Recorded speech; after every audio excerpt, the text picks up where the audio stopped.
What land was given to the tribe of Reuben?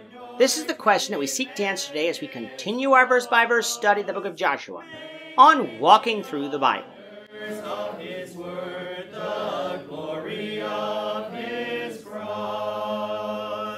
Today we're going to be discussing Joshua 13 verses 15 to 23. But before we do that, let's read the passage.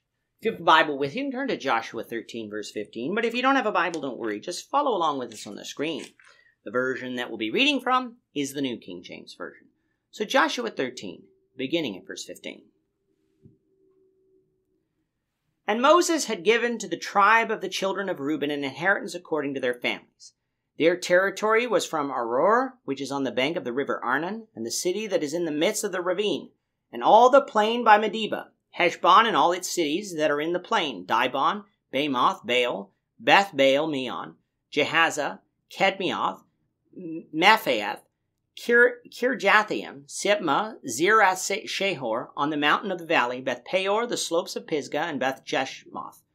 All the cities of the plain, and all the kingdoms of Sihon, king of the Amorites, who reigned in Heshbon, whom Moses has struck with the princes of Midian, Evi, Rechem, Zur, Hur, and Reba, who were the princes of Sihon dwelling in the country.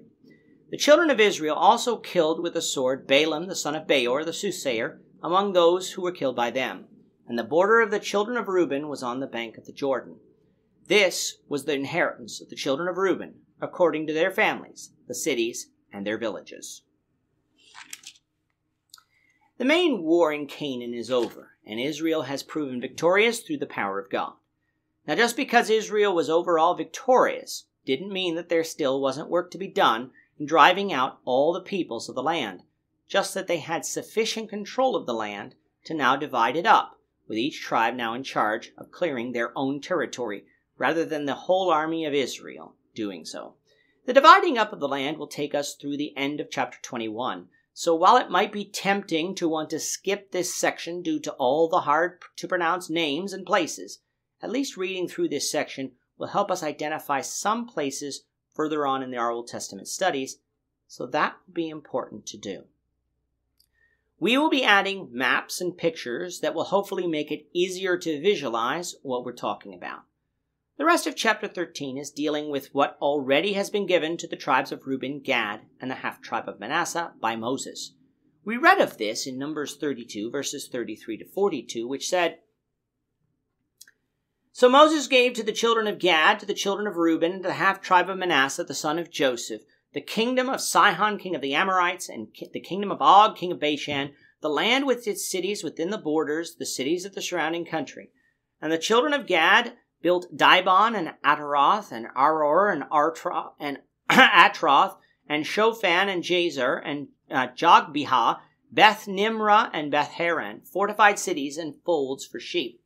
And the children of Reuben built Heshbon and Elilah and Kirjathaim, Nebo and Baal-Meon, their names being changed, and Shibmah, and they gave other names to the cities which they built. And the children of Machir, the son of Manasseh, went to Gilead and took it and dispossessed the Amorites who were in it. So Moses gave Gilead to Machir, the son of Manasseh, and he dwelt in it. Also Jair, the son of Manasseh, went and took its small towns and called them Havoth-Jair. Then Nobah went and took Kenath and its villages, and he called it Nobah, after his name. Here in Joshua 13, we have many of the same names built by the tribe of Reuben mentioned again, along with some of the names we didn't read before. What were the borders of the tribes of Reuben? Well, of course, it will depend on the map that you use, but for the purposes of dividing up the promised land, we're going to use the map from bible.ca because we agree with more of the borders that were placed as opposed to other maps. It's not that those other maps are necessarily wrong, because we don't know where most of the cities mentioned are. But on the whole, we agree with the maps from bible.ca more in regard than other maps.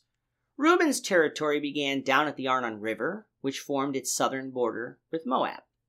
The eastern border followed the borders that Sihon had with the king of the Amorites, a point to remember for when we get to our study of Jephthah in the book of Judges.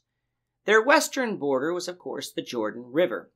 And the question is, what was their northern border? Well, from some of the cities mentioned, and from Gad's allotment that we'll look at, the Lord willing, in the next lesson, our map places the northern border of Reuben to be not too far from the city of Heshbon, Sihon's capital. This would mean that when compared to the area that Gad and the half-tribe of Manasseh would possess, Reuben's would be the smallest. Why is this?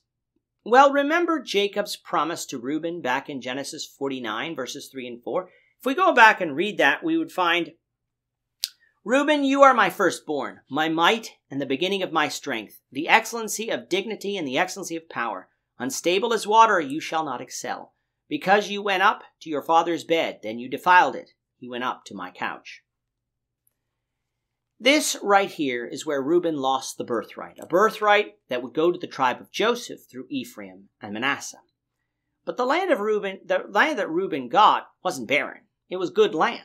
That was in keeping with Moses' blessing in Deuteronomy 33 in verse 6, which says, Let Reuben live and not die, nor let his men be few. The tribe of Reuben lost the right to own the most land, but they didn't receive the worst either. It would be suitable to their needs in a land that they could thrive in. With that, our time is up for today. The Lord willing, we hope you'll join us for tomorrow's discussion of Joshua chapter 13, verses 24 to 33, as we continue our walk through the Bible, one verse at a time. Thank you for watching today's episode. We hope that you found it edifying and ask that you not only subscribe to our channel and podcast, but that you like and share this episode among your friends, so that the saving gospel of Jesus Christ can go out to the whole world.